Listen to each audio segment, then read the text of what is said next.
رسول الله صلی الله علیه وسلم فرمایلی دی الکبر بطر الحق وغمت الناس، تکبر د حق نه منل او د خلکو تحقیرول او سپکول دی. تکبر د جنت معنی هم ګرځي. دی باره کې رسول الله صلی الله علیه وسلم فرمایلی دی لا يدخل الجنة من كان في قلبه مثقال ذرة من كبر. رواه صحیح مسلم.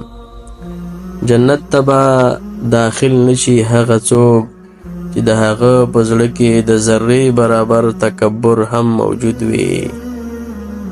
په دې باره کې رسول الله مبارک بل حدیث کې فرمایي، حدیث قدسی دی، قال الله عز وجل العز ازاری والکبریاء ردائی فمن نازعنی واحدا منهما قذفته فی النار.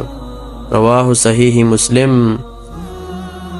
عزت زما جامه ده او تکبر زما څادر دی. څوک چې په دې دواړو کې له ما سره مقابله وکړي زه به هغه اور ته وغورځوم. د متکبر لپاره څه سزا ده؟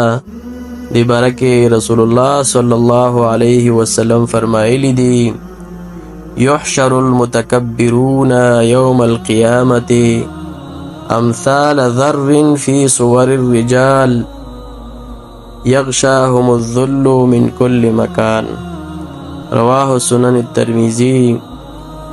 د قیامت په ورځ به متکبران، کبرجن خلق د ذرې په اندازه کوچني را پاڅول شي او ذلت به له هر لوري را چاپیره وي. څوک چې تواضع وکړي، عاجزي وکړي، د ده لپاره څه بدله ده؟ په دې باره کې رسول الله صلی الله علیه وسلم فرمایلی دي وما تواضع احد لله الا رفعه الله. څوک چې د الله لپاره عاجزي اختیار کړي الله تعالی به هغه لوړ مقام ته ورسوي. الله جل جلاله دې موږ د تکبر او لویۍ څخه وساتي.